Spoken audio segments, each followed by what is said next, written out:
August 7ஆம் தேதி சென்னையில் பாரதிய ஜனதா கட்சியின் இளைஞரணியின் சார்பாக ஒரு 3 அம்ச கோரிக்கையை வலியுறுத்தி மாபெரும் பேரணி நடத்த திட்டமிட்டுள்ளோம்.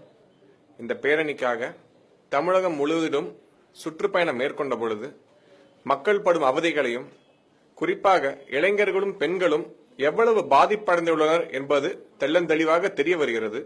மக்களிடையே ஒரு பெரும் எழுச்சி ஏற்பட்டுள்ளது. நாங்கள் இந்த 3 அம்ச கோரிக்கையில் ஒரு முக்கிய கோரிக்கையாக தமிழகத்தில் பூரண மதுவிலக்கை உடனடியாக நடைமுறைப்படுத்த வேண்டும் என்று வலியுறுத்தி கேட்க முற்பட்டுள்ளோம். கடந்த காலத்தில் பார்த்தீர்கள் என்றால் பல மாவட்டங்களில், பல கிராமங்களில், ஊர்களில் பெண்களும் இளைஞர்களும் சேர்ந்து டாஸ்மாக் கடைகளை சூறையாடும் நிலைமை ஏற்பட்டுள்ளது. இந்த சம்பவம் நடக்கும் பொழுது காவல்துறையினர் கண்மூடித்தனமாக பெண்களை தாக்கி வருகின்றனர்.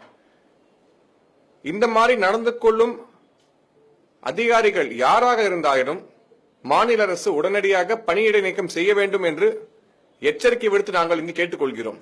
அதே போன்று 9 மாத காலம் ஆகியும் உள்ளாட்சி தேர்தலை நடத்த திராணி இல்லாத இந்த மாநில அரசையும் நாங்கள் கண்டித்து இந்த பேரணியில் ஒரு கோரிக்கையாக வைக்கிறோம். அதே போன்றே பள்ளிகளிலே கல்வி தரம், குறிப்பாக அரசு பள்ளிகளில் கல்வி தரம் மிக குறைவாக உள்ளது. இதற்கான சிறந்த உதாரணம் முடிந்த நீட் தேர்வுகள். மாநில அளவிலான தேர்வில் நல்ல மதிப்பெண்கள் பெற்றிருந்தாலும் அதே மாணவர்களினால் நீட் தேர்வில் சரியானபடியான மதிப்பெண்களை பெற இயலவில்லை. இது தமிழகத்தின் கல்வி தரத்தை காட்டுகிறது. ஆகவே தமிழகத்தில் குறிப்பாக அரசு பள்ளிகளில் கல்வி தரத்தை உடனடியாக உயர்த்துவதற்கு இந்த மாநில அரசாங்கம் முயற்சிகள் எடுத்து அதற்கான நடவடிக்கைகளை எடுத்து தமிழக மாணவர்கள் இந்தியாவில் இருக்கும் மற்ற மாநிலத்தின் மாணவர்களை விட சிறந்த முறையில் தேர்ச்சி பெற்று வளம் பெற வேண்டும் என்பதையும் வலியுறுத்தி இளைஞர்களுக்கான ஒரு முக்கியமான கோரிக்கையாக இதையும் சேர்த்து ஒரு 3 அம்ச கோரிக்கையாக 40,000க்கும் மேற்பட்டோர் சென்னையில் சேப்பாக்கத்தில் ஒன்று கூடி கோட்டையை நோக்கி பேரணியாக புறப்படுவதற்காக ஒன்று கூடுகிறோம்.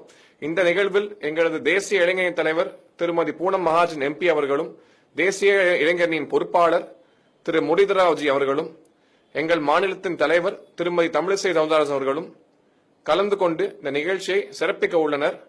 இந்த போராட்டம் வெற்றியடைவதற்காக அனைவரும் சேர்ந்து ஒன்று கூடி பாடுபட்டு மக்களை திரட்டி ஒரு மாற்றத்திற்கான விதைகளை இந்த நிகழ்வின் மூலமாக வித்திட முடிவு செய்துள்ளோம். நன்றி.